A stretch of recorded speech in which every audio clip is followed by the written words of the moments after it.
Halo semuanya, bismillahirrahmanirrahim. Assalamualaikum warahmatullahi wabarakatuh. Semangat pagi, yes. Alhamdulillahirrahmanirrahim. Pada kesempatan kali ini kita sudah memasuki pertemuan terakhir di kelas 11. Dan pembahasan pada kesempatan kali ini kita akan membahas terkait dengan faktor pendorong dan penghambat persatuan dan kesatuan bangsa Indonesia. Namun sebelum pembelajaran dimulai, silakan disiapkan terlebih dahulu alat tulis, buku cetak, dan jangan sungkan apabila nanti ada yang belum mengerti ditanyakan ke Pak Andi. Langsung saja kita mulai pembelajaran pada kesempatan kali ini, dan kita mulai dari faktor pendorong persatuan dan kesatuan bangsa Indonesia. Persatuan dan kesatuan suatu negara merupakan faktor utama yang menentukan keberhasilan pembangunan yang dijalankan. Begitu juga dengan Negara Kesatuan Republik Indonesia, tidak hanya dalam faktor pembangunan, dalam faktor penentuan kebijakan, penentuan program, dan bahkan sampai ke urusan dengan negara lain. Persatuan dan kesatuan merupakan suatu yang sangat penting.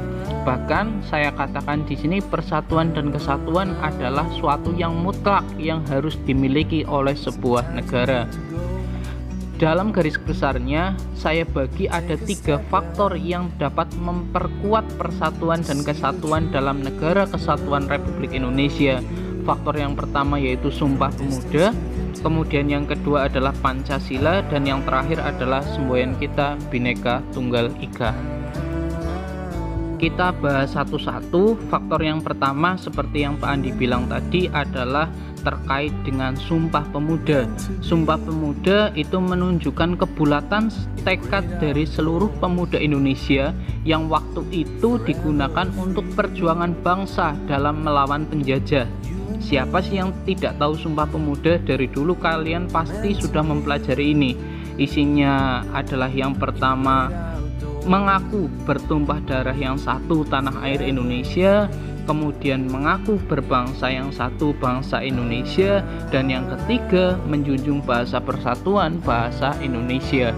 Nah, ikrar inilah yang dapat memperkukuh persatuan dan kesatuan dalam Negara Kesatuan Republik Indonesia dari tanggal 28 Oktober tahun 1928 sampai saat ini. Kemudian yang kedua, nah ini kalian juga sudah pasti tahu isi-isinya, maknanya, kemudian juga kalian sudah mempraktekannya dalam kehidupan sehari-hari. Ya, faktor yang kedua adalah Pancasila. Pancasila dapat memperkukuh persatuan dan kesatuan dalam Negara Kesatuan Republik Indonesia.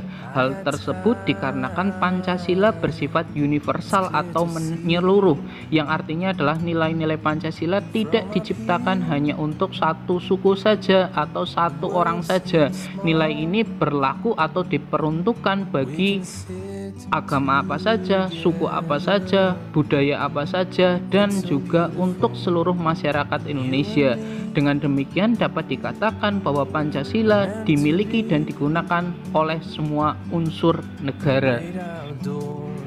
Dan yang ketiga adalah Bhinneka Tunggal Ika, yang memiliki arti walau berbeda-beda tetapi tetap satu jua, yang memiliki makna walau Indonesia adalah negara majemuk yang terdiri dari suku, agama, ras, budaya, dan lain sebagainya, namun keseluruhannya tetap menjadi satu kesatuan yang sebangsa dan juga setanah air.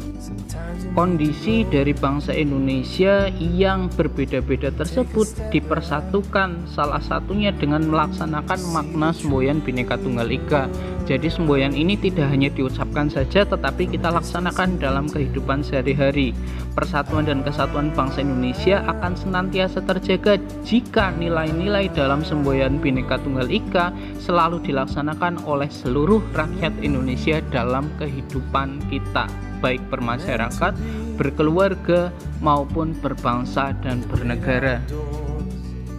Nah, setelah tadi ada faktor pemersatu, dan kemudian yang berikutnya, yang kedua adalah faktor penghambat persatuan dan kesatuan.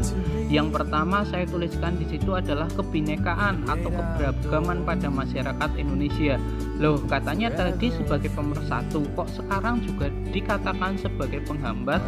Ya, kebinekaan dapat dinyatakan atau digunakan apabila tidak diiringi dengan sikap saling menghargai, saling menghormati, serta adanya toleransi yang telah menjadi karakter khas masyarakat Indonesia. Keberagaman tersebut itu dapat mengakibatkan munculnya perbedaan pendapat yang memicu lepas kendali, kemudian tumbuhnya perasaan kedaerahan yang berlebihan yang dapat memicu terjadinya konflik antar daerah, antar suku, dan antar kebudayaan. Kemudian yang kedua adalah faktor geografis. Wilayah Indonesia seperti yang kalian ketahui merupakan wilayah kepulauan yang sangat luas, yang memiliki karakteristik warga negara yang berbeda-beda.